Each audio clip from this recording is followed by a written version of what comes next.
Hello नमस्कार दोस्तों। आज यूटेरिया का बिहार दरोगा वॉल्यूम 2 2025 का सेट नंबर 11 की ओर चल रहे हैं। अगर इसका फुल सेट का पीडीएफ चाहिए तो हमारे टेलीग्राम चैनल से अवश्य ज्वाइन करें। हमारे टेलीग्राम चैनल पर पीडीएफ भी मिलेगा, बहुत सारे एग्जाम का क्यूज भी मिलेगा। ठीक है, पहले तो आप लोग को धन्यवाद देना चाहते हैं दोस्तों कि आप लोग 1000 सब्सक्राइबर के करीब ला दिए हैं। थोड़ा सा और मदद कीजिए, थोड़ा सा और हेल्प कीजिए। 1000 पुराने में हमें हेल्प किया कीजिए दोस्तों। तो आइए दोस्तों, क्वेश्चन नहीं, सेट नंबर 11 की ओर चलते हैं। क्वेश्चन नंबर 1 से,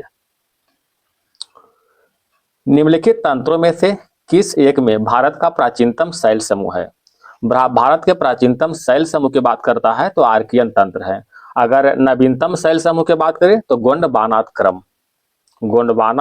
क्रम ये नवीनतम शैल समूह है। क्वेश्चन नंबर 2 की ओर आते हैं। अच्छा, अरावली तंत्र कहाँ है? अरावली पर्वत जो है राजस्थान में स्थित है। हिमालय पर्वत श्रृंखला के पूर्वी पहाड़ी का उत्तर से दक्षिण की ओर सही क्रम है। पटकाई बुम, नागा पहाड़ी, मणिपुर पहाड़ी, मिजो पहाड़ी। अच्छा, पटकाई बुम पहाड़ी कहाँ स्थित है? पटकाई बुम जो है अरुणाचल प्रदेश में स्थित है। अरुणाचल प्रदेश में। नागा पहाड़ी नागालैंड में, मणिपुर पहाड़ी मणिपुर में, और मिजो पहाड़ी जो है मिजोरम में स्थित है। क्वेश्चन नंबर 3, नदियों और सहायक नदी कतः कौन सा सुमेलित नहीं है? गोदावरी का सहायक नदी इंद्रावती सही है। गंगा की सहायक नदी पेनगंगा, ये गलत है दोस्तों। ठीक है, पेनगंगा जो है गोदावरी के सहायक नदी है। पेनगंगा और एक होता है बेनगंगा। ठीक है, दोनों गोदावरी की सहायक नदी है। कृष्णा की सहायक नदी भीमा, लूनी की सहायक नदी सुकरी। तो ऑप्शन नंबर बी जो है गलत है। ठीक है, गोदावरी की बात करते हैं दोस्तों तो इसका उद्गम जो महाराष्ट्र के त्र्यंबकेश्वर नामक स्थान से होता है। इसका लंबाई जो है 1465 किलोमीटर लगभग है। अच्छा, गंगा नदी की लंबाई कितना है दोस्तों? 2525 किलोमीटर। ठीक है, गंगा नदी की सहायक नदी की बात करते हैं दोस्तों तो यमुना, सोन, कर्मनासा, रामगंगा, गोमती, घाघरा, गंडक, बागमती, ये सभी जो है गंगा की सहायक नदी है। Question number 4, monsoon burst Kerala, Karnataka, Goa, Maharashtra के तटीय क्षेत्र में निम्नलिखित में किस अवधि के दौरान घटित होता है? किस अवधि के दौरान? तो जून का प्रथम सप्ताह, ऑप्शन नंबर 1 हो जाएगा। झूम खेती करते हैं। झूम खेती खासी जनजाति के लोग करते हैं। ठीक है, खासी लोग मेघालय राज्य के मूल निवासी हैं जहां झूम कृषि की पद्धति खेती की जाती है। मेघालय में झूम कृषि पद्धति को स्थानीय नाम बोगमा के नाम से जानते हैं। ठीक है, बोगमा के नाम से। क्वेश्चन नंबर 6, अच्छा संथाल कहाँ के जनजाति है? संथाल जो है असम के जनजाति है। ठीक है, टोडा और एक कोटा दोनों जो है तमिलनाडु की जनजाति है। तमिलनाडु याद रखिएगा दोस्तों। वर्ष 2011 के जनगणना के अनुसार निम्नलिखित में से किस राज्य में महिला साक्षरता दर प्रतिशत में सबसे अधिक है? तो प्रतिशत में बात कर रहा है दोस्तों मिजोरम। ठीक है, ऐसे तो सबसे अधिक साक्षर राज्य कौन सा है? केरल है, पुरुष और महिला दोनों में। ठीक है, अच्छा भारत की साक्षरता दर जो है 74.04% है। इसमें पुरुष की साक्षरता दर 82.14% और फीमेल यानी महिला के साक्षरता दर जो है 65.46% है। ठीक है, क्वेश्चन नंबर 7 की ओर। कहता भारत में भौम जल यानी ग्राउंड वाटर का सर्वाधिक उपयोग करने वाला राज्य निम्नलिखित में से कौन है? कौन है दोस्तों? पंजाब, राजस्थान, हरियाणा और तमिलनाडु। ऑप्शन नंबर 1 हो जाएगा। क्वेश्चन नंबर 8 की ओर आते हैं। गंगा के निचले मैदान का यह विशेषता है कि यहाँ वर्ष भर जलवायु उच्च तापमान के साथ आर्द्र बनी रहती है। इस क्षेत्र के लिए निम्नलिखित फसलों के युग्म में से कौन सा युग्म उपयुक्त में सही है? कौन सा सही है? तो धान और जूट की खेती होता है इसमें। कर्क रेखा निम्नलिखित में किस देश से होकर गुजरती है? किस देश से गुजरता है दोस्तों? माली से। ऑप्शन नंबर सी हो जाएगा। कर्क रेखा जो है टोटल 17 देश से होकर गुजरता है। ठीक है, इसमें भारत भी शामिल है। कर्क रेखा भारत के 8 राज्यों से होकर गुजरता है, आप लोग को मालूम होगा। अगर मकर रेखा की बात करते हैं दोस्तों तो मकर रेखा टोटल 10 देश से गुजरता है और 3 महाद्वीप से गुजरता है। ठीक है, 3 महाद्वीप। महाद्वीप में कौन कौन है? दक्षिण अमेरिका, अफ्रीका और ऑस्ट्रेलिया से गुजरता है मकर रेखा। क्वेश्चन नंबर आते हैं 10 की ओर। मीथेन जिसके वायुमंडल में उपस्थित है वह है, मीथेन जिसके वायुमंडल में उपस्थित है वह क्या है? बृहस्पति है। बृहस्पति की बात करते हैं दोस्तों तो बृहस्पति के सबसे बड़ा उपग्रह कौन सा है? गैनीमेड। ठीक है, सबसे बड़ा उपग्रह गैनीमेड है। बृहस्पति के वायुमंडल में मीथेन गैस पाई जाती है। चंद्रमा पर कोई भी वायुमंडल नहीं है। ऑप्शन नंबर सी हो जाएगा।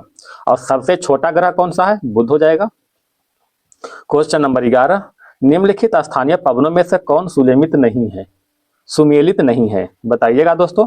कथा बिलजट साइबेरिया क्षेत्र, संयुक्त राज्य अमेरिका, कनाडा में प्रवाहित होता है, सही है। ब्रिक फील्डर ऑस्ट्रेलिया और विक्टोरिया प्रांत में, ये भी सही है। चिनूक यूएसए और अमेरिका, यूएसए में पर्वतीय क्षेत्र में, ये भी सही है। मिस्ट्रल जो है यूएसए कनाडा रॉकी पर्वत की पूर्वी ढाल पर, ये गलत है दोस्तों, ठीक है। मिस्ट्रल जो है भूमध्य सागरीय क्षेत्र में चलने वाली स्थानीय पवन है। यह खासकर जो है स्पेन एंड फ्रांस को सबसे अधिक प्रभावित करता है, मतलब यहाँ जो सबसे अधिक चलता है। क्वेश्चन नंबर 12, कहता कौन सुमेलित नहीं है? कौन सा नहीं है? पनामा नहर, मैक्सिको की खाड़ी और प्रशांत महासागर, ये गलत है दोस्तों। पनामा नहर जो है प्रशांत महासागर और एक जो है प्रशांत महासागर और एक कौन हो जाएगा? अटलांटिक महासागर। अटलांटिक महासागर को जोड़ता है, ठीक है। स्वेज नहर जो है एक लाल सागर हो जाएगा, एक कौन हो जाएगा दोस्तों? भूमध्य सागर। भूमध्य सागर, ये दोनों गलत हो गया दोस्तों, है ना। स्वेज नहर लाल सागर, भूमध्य। कील नहर जो है बाल्टिक सागर और उत्तरी सागर को जोड़ता है, ये सही है। अतः एक और दो गलत है, ऑप्शन नंबर बी हो जाएगा। क्वेश्चन नंबर 13, तुर्की किसके मध्य स्थित है? तो तुर्की जो है काला सागर और भूमध्य सागर के मध्य स्थित है, ऑप्शन नंबर बी। तुर्की का कुछ भाग जो है एशिया में आता है, ठीक है, और कुछ भाग जो है यूरोप में आता है, इसी कारण जो है इसे यूरेशिया के नाम भी से भी जानते हैं, यूरेशिया कहते हैं, ठीक है। क्वेश्चन नंबर आते हैं 14, पारिस्थितिकी तंत्र में तत्वों के चक्रण को क्या कहते हैं? तत्वों के चक्रण को भू रासायनिक चक्र के नाम से जानते हैं। हड़प्पा संस्कृति के संदर्भ में निम्नलिखित में कौन सा कथन असत्य है? असत्य को छापना है। कहता हड़प्पा सभ्यता लोग कांसे से परिचित नहीं थे, ये गलत है दोस्तों, ठीक है। ये कांसे से परिचित थे, पहला ही जो है असत्य हो गया। इस संस्कृति में सबसे महत्वपूर्ण पशु एक सिंह वाले गैंडा यूनिकॉर्न था, सही है। सिंधु प्रदेश में टेराकोटा यानी आग में पकी मिट्टी की बनी मूर्तियां फिगरिन कहलाती थी, ये भी सही है। इस संस्कृति में सोना चांदी का प्रयोग आभूषण बनाने के लिए प्रयोग होता था, ये भी सही है, ऑप्शन नंबर 1 हो जाएगा। उत्तर वैदिक काल में द्विज किस संदर्भ में प्रयुक्त होता था? तो द्विज जो है उच्च वर्ण के लिए प्रयुक्त होता था। उच्च वर्ण में कौन कौन थे? एक ब्राह्मण हो गया, ब्राह्मण और एक क्षत्रिय, ठीक है। ये दोनों को जो है जनेऊ पहनने का अधिकार दिया गया था, वेद पढ़ने का अधिकार दिया गया था, और उच्च वर्ण के अंतर्गत जो है वैश्या को भी शामिल किया गया था, ठीक है। वैश्या इसको भी शामिल किया गया था दोस्तों, लेकिन इसमें जो है शूद्र को इससे वंचित रखा गया था। क्वेश्चन नंबर आते हैं 17 की ओर। 17 में कह रहा है दोस्तों, युग्मों पर विचार कीजिए, विचार करना है। मृच्छकटिकम का लेखक शूद्रक, सही है। अभिज्ञान शाकुंतलम कालिदास, ये भी सही है। अमर सिंह किसका है दोस्तों? अमर सिंह जो है अमर कोश का लेखक है, ना कि रोमक सिद्धांत के।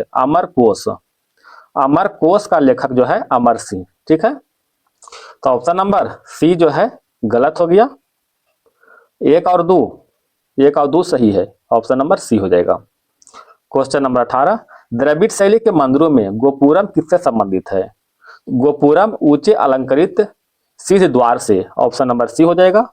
मंदिर में वह पवित्र स्थान जहां देवता की मूर्ति स्थापित होती थी उसे क्या कहते थे? गर्भगृह के नाम से जानते थे।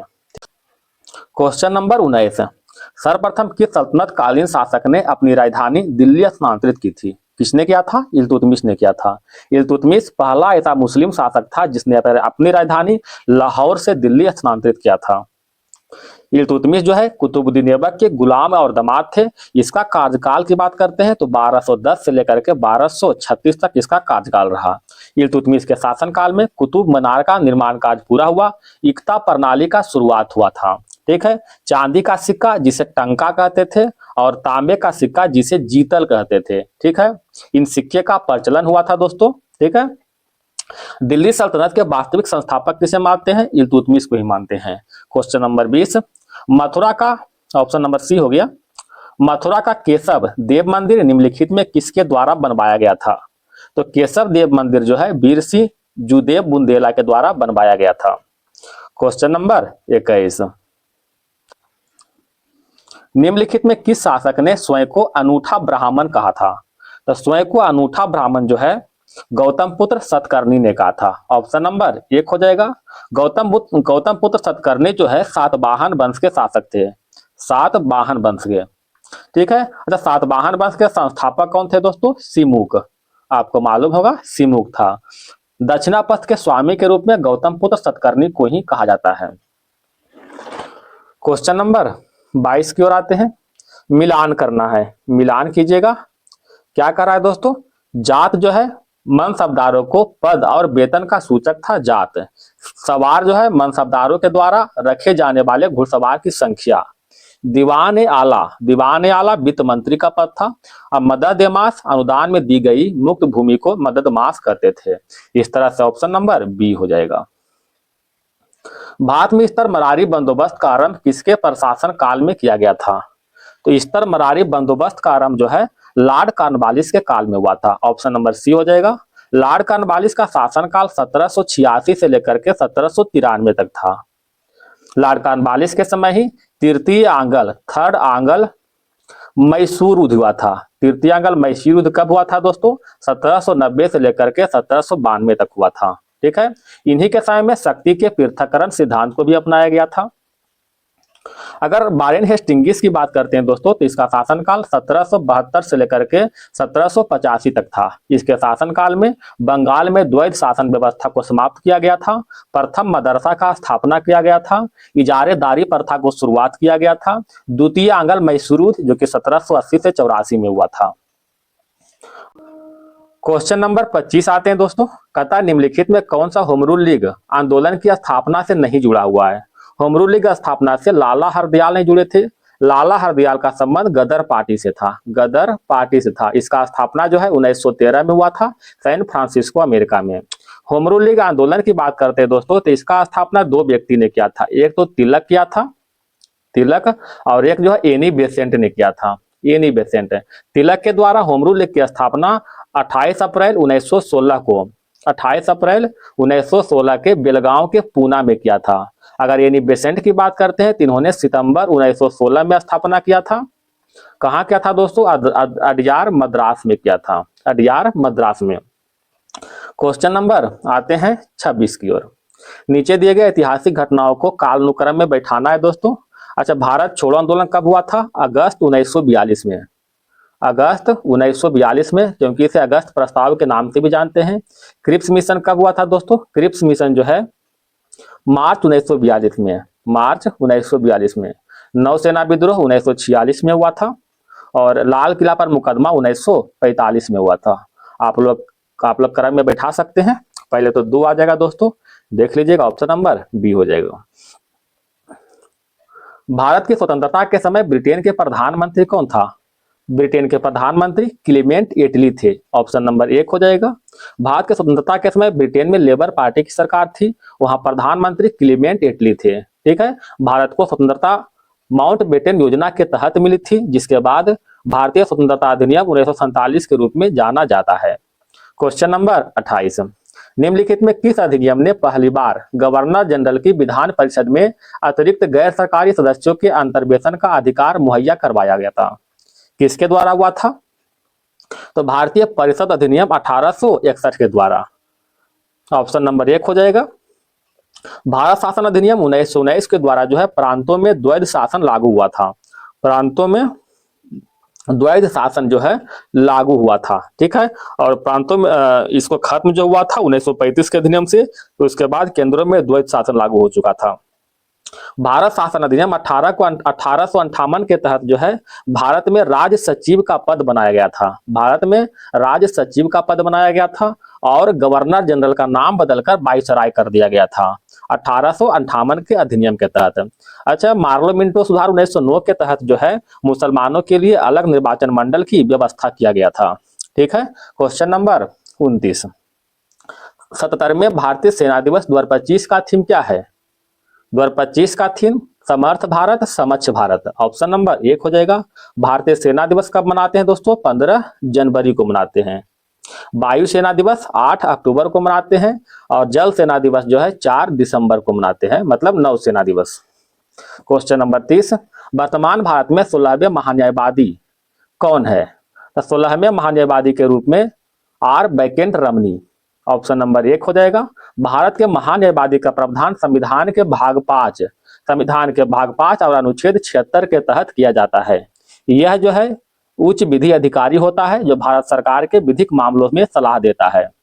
अच्छा, वर्तमान में सॉलिसिटर जनरल ऑफ इंडिया कौन है दोस्तों? तुषार मेहता है। ठीक है। 51वें मुख्य न्यायाधीश कौन है? संजीव खन्ना। राष्ट्रीय हरित न्यायाधिकरण के अध्यक्ष कौन है दोस्तों? न्यायमूर्ति प्रकाश श्रीवास्तव है। वर्तमान में मुख्य न्यायाधीश कौन है दोस्तों? तो 53वां मुख्य न्यायाधीश के रूप में जस्टिस सूर्यकांत है। जस्टिस सूर्यकांत, जो कि नवंबर 2025 में शपथ ग्रहण किया था। ठीक है। अब 52वें मुख्य न्यायाधीश के रूप में रामकृष्ण गवई थे, उनका कार्यकाल समाप्त हो चुका है।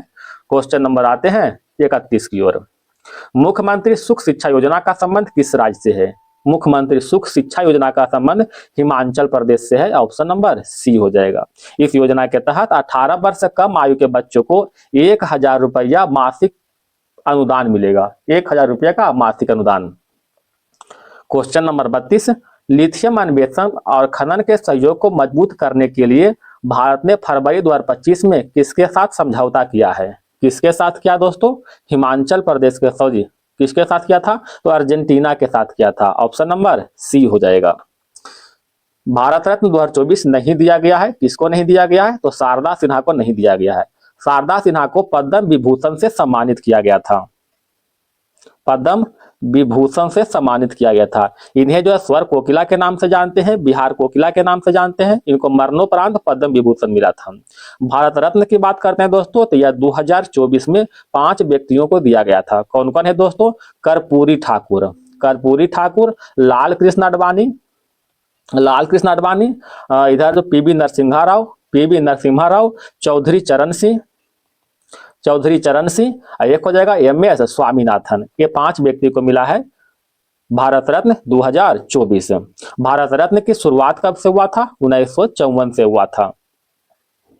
सबसे पहले जो है उपराष्ट्रपति राधाकृष्णन को दिया गया था दोस्तों भारत रत्न। अच्छा, भारत रत्न प्राप्त करने वाले अभी तक कुल संख्या कितना हो चुका है? तो अभी तक जो है टोटल 53 व्यक्ति को मिल चुका है। क्वेश्चन नंबर 34, हाल ही में अंतर्राष्ट्रीय श्रम संगठन का 187वां सदस्य कौन बना है? 187वां सदस्य के रूप में टोंगा बना है। ऑप्शन नंबर डी हो जाएगा। अंतर्राष्ट्रीय श्रम संगठन ILO की बात करते हैं तो इसका स्थापना 1919 में हुआ था। इसका हेडक्वार्टर कहाँ है दोस्तों? जनेवा। ठीक है। वर्तमान में इसके अध्यक्ष गिलबर्ट होंगबो है। ठीक है, Gilbert Houngbo. Question number 35, world happiness report 2025 में भारत का कौन सा स्थान है? तो भारत का 118वां स्थान मिला है। ऑप्शन नंबर डी हो जाएगा। वर्ल्ड हैप्पीनेस रिपोर्ट को संयुक्त राष्ट्र सतत विकास समाधान नेटवर्क द्वारा जारी किया जाता है। इसमें टोटल 147 देश शामिल है, जिसमें प्रथम स्थान किसका आया है? तो फिनलैंड का स्थान पहला है और भारत का स्थान 118वां है।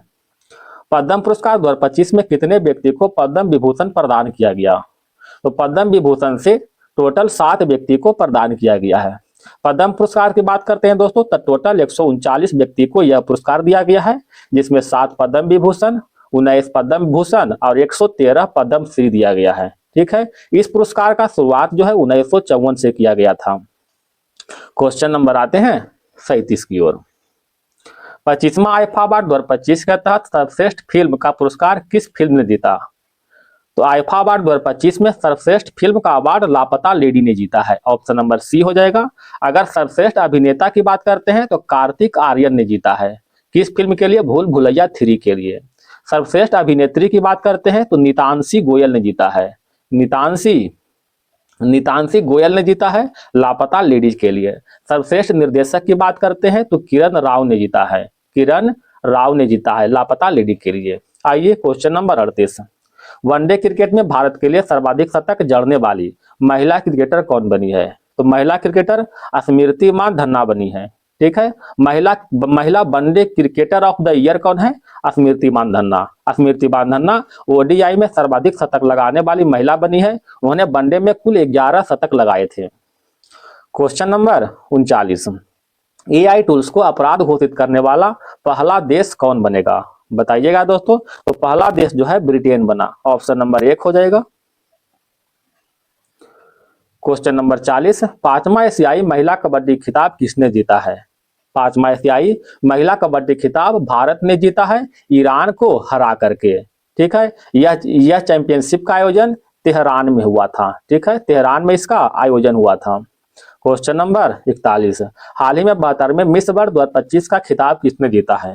मिस वर्ल्ड 2025 का खिताब ओपल सुचाता चुआंग श्री ने जीता है। कहाँ के रहने वाली दोस्तों? थाईलैंड की रहने वाली है, थाईलैंड के। क्वेश्चन नंबर आते हैं 42 की ओर। सीडीएस जनरल अनिल चौहान ने कहा एशियाई सुरक्षा शिखर सम्मेलन 2025 में भाग लिया है? कहाँ भाग लिया है? सिंगापुर में भाग लिया है। ऑप्शन नंबर बी हो जाएगा। सौर ऊर्जा से अपनी ऊर्जा पूरी करने वाला पहला जिला कौन बना है? तो पहला जिला दीव बन गया है। ऑप्शन नंबर सी हो जाएगा। क्वेश्चन नंबर 44, हाल ही में भारत के पहले इलेक्ट्रिक मोटर चलित सेमी क्रायोजेनिक्स इंजन का सफलतापूर्वक परीक्षण किसने किया है? क्रायोजेनिक्स इंजन का सफलतापूर्वक परीक्षण अग्निकुल कॉस्मोस ने किया है। ऑप्शन नंबर 1 हो जाएगा। इस इंजन का इस्तेमाल अग्निबाण रॉकेट में किया जाएगा। अग्निबाण रॉकेट अग्निकुल कॉस्मोस कंपनी ने ही बनाया है। अग्निकुल कॉस्मोस चेन्नई के प्राइवेट स्पेस स्टार्टअप है। क्वेश्चन नंबर 45, भारत मंगोलिया के बीच 17वें संयुक्त सैन्य अभ्यास नोमेडिक एलिफेंट कहाँ आयोजित किया गया? नोमेडिक एलिफेंट का आयोजन मंगोलिया की राजधानी उलान बटोर में किया गया था। ठीक है, भारत और मंगोलिया के बीच एक सैन्य अभ्यास और हुआ था, उसका नाम क्या है दोस्तों? खान क्वेस्ट। खान क्वेस्ट ये भी जो है भारत और मंगोलिया के बीच सैन्य अभ्यास ही है। क्वेश्चन नंबर 46, किस राज्य में टाटा एयरबस हेलीकॉप्टर विनिर्माण इकाई स्थापित की गई है? किस राज्य में किया गया है? कर्नाटक में। टाटा एयरबस हेलीकॉप्टर विनिर्माण इकाई कर्नाटक में। भारतीय संविधान में अवशिष्ट शक्तियों का सिद्धांत कहाँ से लिया गया है? अवशिष्ट शक्तियां जो है कनाडा के संविधान से लिया गया है। ठीक है, जर्मनी के संविधान से क्या लिया गया दोस्तों? आपातकाल का प्रावधान जो है जर्मनी से लिया गया है। अमेरिका के संविधान से मौलिक अधिकार, न्यायिक पुनर्वलोकन, राष्ट्रपति पर महाभियोग, स्वतंत्र न्यायपालिका के स्वतंत्रता, ये सभी जो है अमेरिका से लिया गया है। फ्रांस के संविधान की बात करते हैं दोस्तों तो स्वतंत्रता, समानता और बंधुत्व फ्रांस के संविधान से लिया गया है।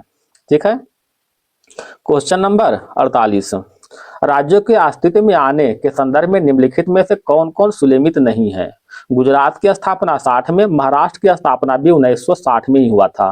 पंजाब 66 में, सिक्किम की स्थापना 1975 में हुआ था। झारखंड की स्थापना 2000 में। यानी 2 और 4 जो गलत है। ऑप्शन नंबर 1 हो जाएगा।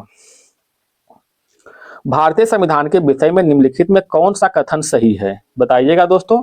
कहता यह सत्ता की निरंकुशता पर प्रतिबंध लगाता है। सही है। यह सामाजिक बदलाव के लिए शांतिपूर्ण लोकतांत्रिक साधन उपलब्ध कराता है। सही है। यह समाज के कमजोर वर्गों को उसकी उचित हक दिलाने में सख्ती मदद करता है। यह भी सही है। ऑप्शन नंबर डी हो जाएगा। शिमला समझौता निम्न में से किस देशों के मध्य हुआ था? शिमला समझौता भारत और पाकिस्तान के मध्य हुआ था। ऑप्शन नंबर बी हो जाएगा। शिमला समझौता की बात करते हैं दोस्तों तो यह भारत और पाकिस्तान के मध्य 1972 में हुआ था। यह जो है भारत के प्रधानमंत्री इंदिरा गांधी और पाकिस्तान के राष्ट्रपति जुल्फिकार अली भुट्टो के बीच हुआ था। क्वेश्चन नंबर आते हैं 51, भारत और पाकिस्तान के बीच कौन सा लाइन है दोस्तों? रेड क्लिफ लाइन है। राजीव गांधी लोंगोवाल समझौता को किस नाम से जाना जाता है? राजीव गांधी लोंगोवाल समझौता को पंजाब समझौता के नाम से जानते हैं। यह समझौता 24 जुलाई 1985 को हुआ था। यह जो भारत के प्रधानमंत्री राजीव गांधी और पंजाब के अकाली दल के नेता हरचंद्र सिंह लोंगेवाला के बीच हस्ताक्षर हुआ था। क्वेश्चन नंबर 52, भारत के शासन व्यवस्था में शक्तियों के पृथक्करण सिद्धांत किससे परिकल्पित होता है? शक्तियों के पृथक्करण सिद्धांत जो है नीति निर्देशक के तत्वों से परिकल्पित होता है। नीति निर्देशक तत्व की बात करते हैं दोस्तों तो यह भारतीय संविधान के भाग 4 और अनुच्छेद 36 से 51 तक वर्णित किया गया है। यह जो है भारत के संविधान में आयरलैंड के संविधान से लिया गया है। आयरलैंड के संविधान से प्रेरित है। 7वीं अनुसूची की बात करते हैं दोस्तों तो इसमें जो क्या होता है, केंद्र और राज्य के बीच विधायी शक्तियों के बंटवारा का प्रावधान किया गया है। इसके तहत 3 सूची बनाया गया था, संघ सूची, राज्य सूची और समावर्ती सूची। ठीक है, क्वेश्चन नंबर आते हैं 53 की ओर। भारतीय संविधान के 2 उपबंध जो स्पष्ट रूप से न्यायिक पुनर्वलोकन की शक्ति व्यक्त करता है, कौन सा उपबंध है? अनुच्छेद 32 और अनुच्छेद 226। अनुच्छेद 32 जो है सुप्रीम कोर्ट जो है रिट जारी कर सकता है और अनुच्छेद 226 जो है हाई कोर्ट रिट जारी कर सकता है। अनुच्छेद 21 की बात करते हैं दोस्तों तो जीवन की व्यक्तिगत स्वतंत्रता का उल्लेख करता है। अनुच्छेद 44 समान नागरिक संहिता का उल्लेख करता है। अनुच्छेद 152 की बात करते हैं तो राज्य शब्द को परिभाषित करता है अनुच्छेद 152। अनुच्छेद 17 में अस्पृश्यता का उन्मूलन किया गया है और अनुच्छेद 143 में राष्ट्रपति सुप्रीम कोर्ट से सलाह लेने का अधिकार है 143 के तहत। आइए क्वेश्चन नंबर 54, संसद की विधायी प्रक्रिया प्रश्नकाल के संदर्भ में कौन सा विकल्प सही नहीं है, बताइएगा दोस्तों। तब प्रत्येक सदन में प्रश्नकाल कार्यक्रम का प्रथम विषय होता है, बिल्कुल सही है। यह अवधि के दौरान संसद सदस्यों द्वारा मंत्री से उसके विभाग संबंधी प्रश्न पूछे जाते हैं, ये भी सही है। कतई इस दौरान सभी प्रश्नों का उत्तर मौखिक दिया जाता है जिसके पूरक प्रश्न पूछे जा सकते हैं, ये गलत है दोस्तों, ठीक है। ऑप्शन नंबर सी हो जाएगा। निम्नलिखित में कौन सी समिति भारत में चुनाव सुधारों से संबंधित नहीं है, कौन सा है दोस्तों, बताइएगा। चेलैया समिति, चेलैया समिति का संबंध जो है कर सुधार से है। बाकी तारकुंडे समिति, इंद्रजीत गुप्ता समिति, गोस्वामी समिति का संबंध किससे है, चुनाव सुधार से है। अगर गोस्वामी समिति की बात करते हैं तो यह 1998 में आया था, ठीक है। इंद्रजीत गुप्ता समिति की बात करते हैं तो यह मिस्टेक कर गए दोस्तों, इंद्रजीत गुप्ता समिति जो है 1998 में आया था और गोस्वामी समिति 1990 में आया था, ठीक है, 1990 में। तारकुंडे समिति 1974 में आया था। ऑप्शन नंबर सी हो जाएगा। क्वेश्चन नंबर 56 की ओर, हमारे देश में स्वतंत्रता के बाद लागू किए गए भू सुधार कार्यक्रम को किन राज्यों में सर्वाधिक सफलता मिली है, किस राज्य में मिली है, केरल और पश्चिम बंगाल में। ऑप्शन नंबर सी हो जाएगा। प्रायः समाचार पत्रों में रहने वाली नॉर्ड स्ट्रीम पाइपलाइन है, नॉर्ड स्ट्रीम पाइपलाइन बाल्टिक सागर में रूस अन्य यूरोपीय देशों को जोड़ने वाली gas pipeline. Option number C हो जाएगा। क्वेश्चन नंबर 58, भारत के संदर्भ में निम्नलिखित में से किस क्षेत्र में प्रच्छन्न बेरोजगारी की समस्या अत्यधिक पाई जाती है, तो प्रच्छन्न बेरोजगारी की समस्या जो है कृषि क्षेत्र में पाई जाती है। ऑप्शन नंबर डी हो जाएगा। प्रच्छन्न बेरोजगारी तब होती है जब वास्तव में आवश्यकता से अधिक लोग नियोजित किया जाता है, ठीक है। औद्योगिक क्षेत्र में मुख्यतः जो है चक्रीय बेरोजगारी और संरचनात्मक बेरोजगारी पाई जाती है, ठीक है। औद्योगिक क्षेत्र में चक्रीय बेरोजगारी और संरचनात्मक बेरोजगारी पाई जाती है।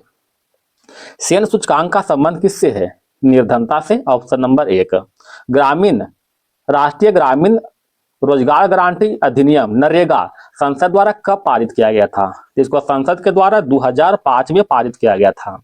नरेगा को मनरेगा में 2002 में परिवर्तित कर दिया गया था। इसके तहत जो है ग्रामीण संस्थानों में जो गरीब मजदूर है उसको 100 दिन के जो है वेतन रोजगार प्रदान करने का प्रावधान किया गया था।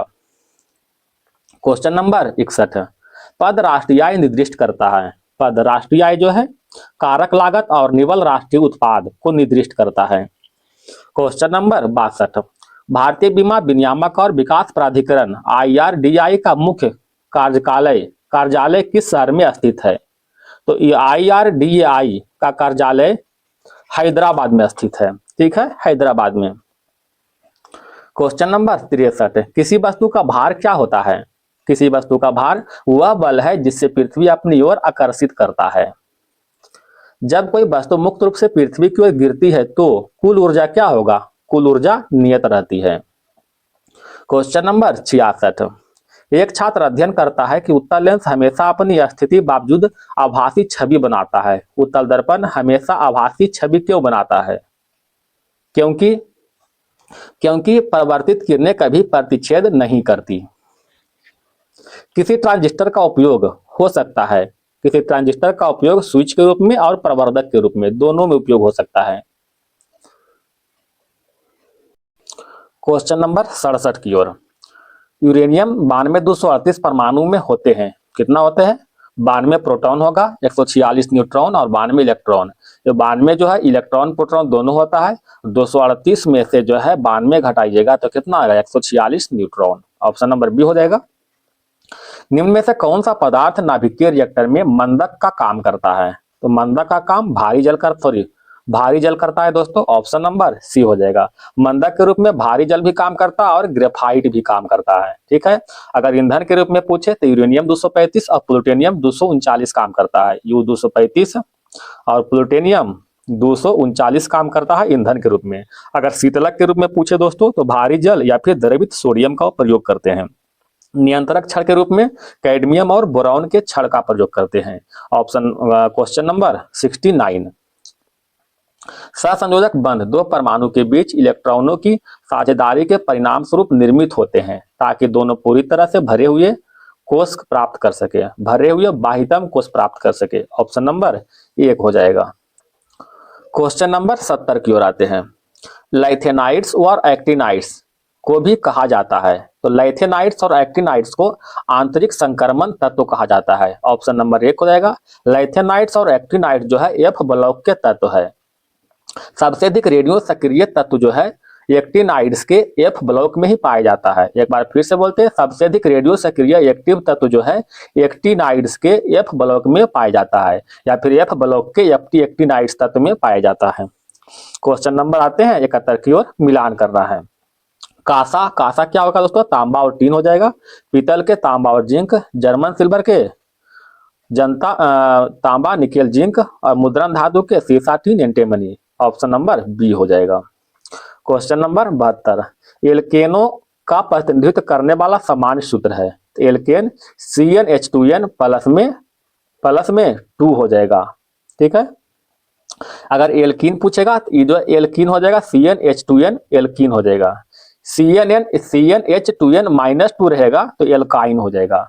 तो ऑप्शन नंबर सी हो जाएगा।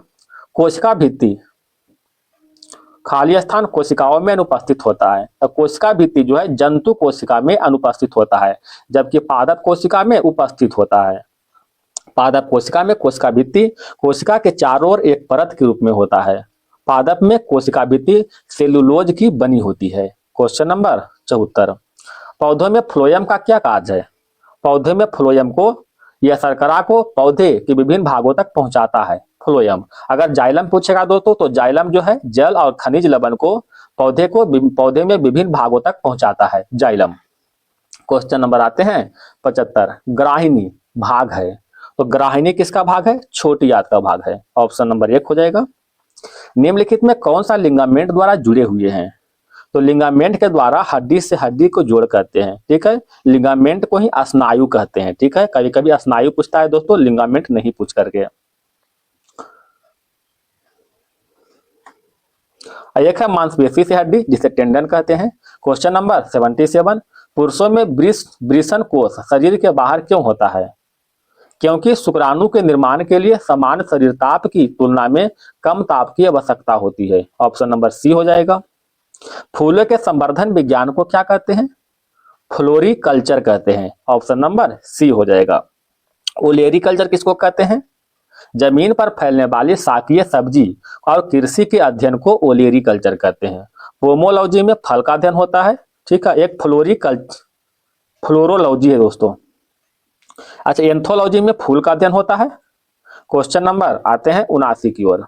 ऊर्जा का पिरामिड अवस्था में होता है, तो ऊर्जा का पिरामिड हमेशा सीधा होता है। ऑप्शन नंबर बी हो जाएगा। एडवर्ड जेनर ने खोज किया था, तो एडवर्ड जेनर ने स्मॉल पॉक्स का खोज किया था। ऑप्शन नंबर 1 हो जाएगा।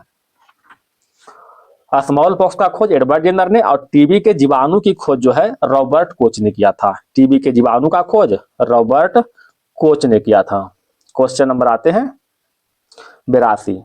जातियों की संख्या के आधार पर सबसे बड़ा संघ है, तो सबसे बड़ा संघ क्या है दोस्तों? Arthropoda. Option number B. Arthropoda संघ के जंतु का शरीर काइटिन नामक आवरण से ढका रहता है। Question number 83। केंद्रीय कॉफी अनुसंधान केंद्र कहाँ स्थित है? केंद्रीय कॉफी अनुसंधान केंद्र Chikmagalur. Option number C. Bharat में सर्वाधिक कॉफी का उत्पादन कर्नाटक में होता है दोस्तों। अगर वही जो है विश्व में बात करते हैं तो विश्व में सर्वाधिक कॉफी ब्राजील में उत्पादन होता है। Question number 84। ईवीएम का पहला प्रयोग कब हुआ था? ईवीएम का पहला प्रयोग 1982 में हुआ था। ऑप्शन नंबर सी हो जाएगा। ईवीएम का पहला प्रयोग 1982 में केरल के विधानसभा निर्वाचन क्षेत्र के उप चुनाव में किया गया था। ईवीएम का full form electronic voting machine. EVM जो है वर्तमान में 3 तरह का आ गया है, M1, M2 और M3। जो वर्तमान में है M3 मशीन काम करता है। ठीक है, M3 का प्रयोग जो है 2013 से किया जा रहा है। ढोकला बनाने में प्रयुक्त विधि क्या है? क्या है दोस्तों? खमीरीकरण। ऑप्शन नंबर बी हो जाएगा। क्वेश्चन नंबर 86 की ओर आते हैं। भारतीय थल सेना के पूर्वी कमांड का मुख्यालय कहाँ स्थित है? भारतीय थल सेना का पूर्वी कमांड का मुख्यालय कोलकाता में स्थित है। ऑप्शन नंबर सी हो जाएगा। भारतीय थल सेना का मुख्यालय कहाँ स्थित है दोस्तों? नई दिल्ली स्थित है। इसके तहत 7 कमांडों में बांटा गया है, जिसमें पूर्वी कमांड का मुख्यालय कोलकाता है। हमारे राष्ट्रीय प्रतीक अशोक चक्र में कितनी तिलियां हैं? अशोक चक्र में 24 तिलियां हैं। ऑप्शन नंबर डी हो जाएगा। राष्ट्रीय प्रतीक जो ध्वज है, तो ध्वज का चौड़ाई और लंबाई का अनुपात कितना है दोस्तों? तो ब्रेथ और लेंथ का अनुपात जो है 2:3 है। क्वेश्चन नंबर आते हैं 88 की ओर। ट्राई ब्रेकर शब्द किस खेल से संबंधित है? ट्राई ब्रेकर शब्द फुटबॉल और हॉकी से संबंधित है। ऑप्शन नंबर डी हो जाएगा। कहता है डायरेक्ट से इनडायरेक्ट में देखना है दोस्तों। कहता ही said hurrah I have stood first. बताइए क्या हो जाएगा? She exclaim with joy that he had stood first. Option number B हो जाएगा। शुद्ध वाक्य को चयन करना है। कहता है मेरे कमीज में 4 बटन है। मेरे कमीज में 4 बटन है। ऑप्शन नंबर बी हो जाएगा। वर्षा ऋतु का संधि विच्छेद क्या होगा? वर्षा प्लस में ऋतु हो जाएगा। कहता पैसिव वॉइस में कन्वर्ट करना है। ठीक है। आई वाज राइटिंग इन एसे, तो क्या हो जाएगा दोस्तों? An essay has been written by me. Option number 1 हो जाएगा। निम्न में से कौन प्रेम शब्द का पर्यायवाची है? तो प्रेम का पर्यायवाची परिष्कार। ऑप्शन नंबर डी हो जाएगा। ईमेल के लिए @ चिन्ह चुना है, किसने चुना था? रे टॉमसलिन। ऑप्शन नंबर 1 हो जाएगा। प्रतिशत है दोस्तों, इसको निकालना है प्रतिशत में। कहता है कबीर और विक्की का वेतन का अनुपात 5:2 है। 5:2 को हम 50 और 20 लिख सकते हैं। कहता है वेतन में 20% बढ़ा, 20% बढ़ाएं दोस्तों, यानी 120/100 कर देंगे। 12 × 60 हो जाएगा। इसमें 12% बढ़ा है तो 112, इसमें 12% बढ़ाएंगे तो कितना हो जाएगा? 24 हो जाएगा। तो 60 और 24 का रेशियो देख लो, 6 चौका 24। इधर कितना हो जाएगा दोस्तों? देखिएगा, शायद कुछ गलत कर दिए दोस्तों हम। ठीक है, कुछ गलत कर चुके हैं। ठीक है, 12% यानी 112, 224। ठीक है दोस्तों, यानी 22.24 हो जाएगा। तो 60 रेशियो इधर 22.24 करो, इसका हल कीजिएगा दोस्तों, तो इसका आंसर क्या आ जाएगा? ऑप्शन नंबर सी आ जाएगा। ठीक है, इसका आंसर आप लोग जानते होंगे, क्या हो जाएगा इसका आंसर? बताइएगा। 503 हो जाएगा। इसका आंसर क्या हो जाएगा दोस्तों? 13 का स्क्वायर प्लस 13 कीजिएगा, 13 का स्क्वायर प्लस 13 कीजिएगा तो 182 हो जाएगा। 18 का स्क्वायर प्लस 18 कीजिएगा तो 342 हो जाएगा। मैथ है दोस्तों, हल कीजिएगा। 7/25 इसका आंसर दिया हुआ है। इसका आंसर देख लीजिएगा दोस्तों। इसको एच का होता है 8, 8 × 2 + 1 कीजिएगा तो 8 × 16 + 1 17। इसी तरह यहाँ कन्वर्ट कीजिएगा, 9 दूनी 18 + 2 कीजिएगा, यहाँ +1 हुआ था +2, ये 11 दूनी 22 और प्लस में 3 होगा तो 22 3 25 होगा। ऑप्शन नंबर 1 हो जाएगा। इसमें कितना शून्य होगा दोस्तों? 124 शून्य होगा। ठीक है, तो क्वेश्चन समाप्त हो गया दोस्तों। अगर वीडियो पसंद आए तो वीडियो को लाइक और सब्सक्राइब जरूर कीजिए दोस्तों। आपसे निवेदन है थोड़ा सा सपोर्ट कीजिएगा। धन्यवाद दोस्तों।